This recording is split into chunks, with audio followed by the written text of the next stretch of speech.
രൂപീകരിച്ചിട്ടുണ്ട് എന്നാണ് അതിനെക്കുറിച്ച് പറയുന്നത്.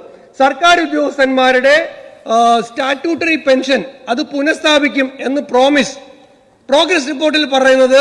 അതിനെക്കുറിച്ച് പഠിച്ച കമ്മീഷന്റെ റിപ്പോർട്ട് പഠിക്കുന്നതിന് വേണ്ടിയിട്ട് വേറൊരു കമ്മിറ്റിയെ വെച്ചിട്ടുണ്ട് എന്നുള്ളതാണ് പ്രോഗ്രസ് റിപ്പോർട്ടിൽ പറയുന്നത്. ഈ 900 എടുത്ത് വായിക്കാൻ എന്റെ 9 മിനിറ്റിനകത്ത് സമയം അനുവദിക്കാത്തതുകൊണ്ടാണ് ഈ തെരഞ്ഞെടുപ്പിൽ ഇതുപോലൊരു തോൽവി ജനങ്ങൾ കൊടുത്തിട്ടും ഇതുപോലൊരു തോൽവി പ്രോഗ്രസ് റിപ്പോർട്ടുമായിട്ട് വീണ്ടും ജനങ്ങളുടെ ഇടയിലേക്ക് ഇറങ്ങണമെങ്കിൽ അസാധ്യമായ ധൈര്യം വേണം സാർ. സാധ്യമായ ധൈര്യം വേണം സാർ. ഇത്തരത്തിലുള്ള പ്രചരണങ്ങൾക്കൊന്നും ഇനി ജനങ്ങളെ സ്വാധീനിക്കാൻ കഴിയില്ല എന്ന സത്യം നിങ്ങൾ മനസ്സിലാക്കണം.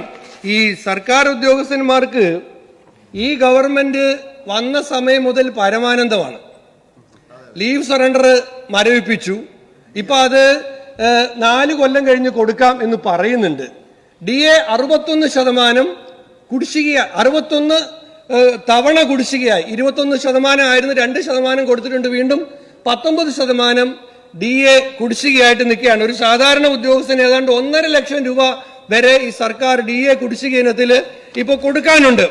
അത് കഴിഞ്ഞ് മെഡിസപ്പ് എന്ന് പറഞ്ഞ് കൊണ്ടുവന്ന് ജീവനക്കാരെ മുഴുവൻ വഞ്ചിച്ച്, അത് കഴിഞ്ഞിട്ട് ആശ്രിത നിയമന സംവിധാനത്തെ മുഴുവൻ അട്ടിമറിച്ച്, ഇതെല്ലാം കഴിയുമ്പോഴാണ്, ഈ പരമാനന്ദത്തിൽ കഴിയുമ്പോഴാണ് അവർക്ക് ജീവാനന്ദം നൽകാം എന്ന് സർക്കാർ പറയുന്നത്.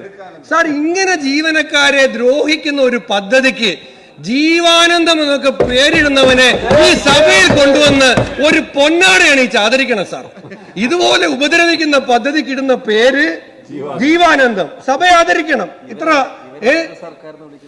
അതെ. അപ്പൊ അതുകൊണ്ട് അതുപോലെ തന്നെയാണ് ഇവിടെ മറ്റു മേഖലകൾ.